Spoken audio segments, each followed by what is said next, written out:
Times gone by, one quarreled oft with Guizhong concerning mechanical principles. We each had our ideals, and neither would yield. Under the pretext of a social gathering, one invited the impartial Rex Lapis to judge the quality of our creations. But Rex Lapis declared that Guizhong's Obscuro Vulpus mechanism was superior. Though one was too proud to acknowledge it, in one's heart, one knew that Guizhong was indeed the superior talent in the mechanical arts. As for the story between Guizhong and Streetward Rambler, that begins with a certain bell. In Guizhong's opinion, while mechanisms were no substitute for human composers, they were yet capable of producing simple but fine melodies.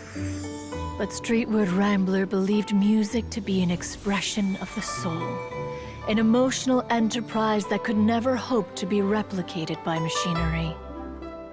They argued endlessly, until one asked Rex Lapis to intercede. He confiscated the bell and designated it for ceremonial use. Thereafter, one would often find them convening in the mountains, discussing music, mechanics, and all the affairs of the mortal world. But these good times were not to last. War broke out between the gods, and soon engulfed the Guili Plains. Guizhong was overpowered by the enemy, and fell in battle. When Streetward Rambler and I arrived at the scene at long last, all that remained among the ruins was her lifeless body. After this, at Streetward Rambler's request, Rex Lapis granted her the cleansing bell for safekeeping. To honor our friend's memory, one made a few finishing touches to her ballistic device. Many lantern rites have passed since then. Many greetings and goodbyes.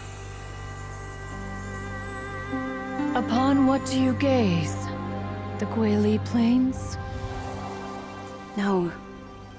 It's everything.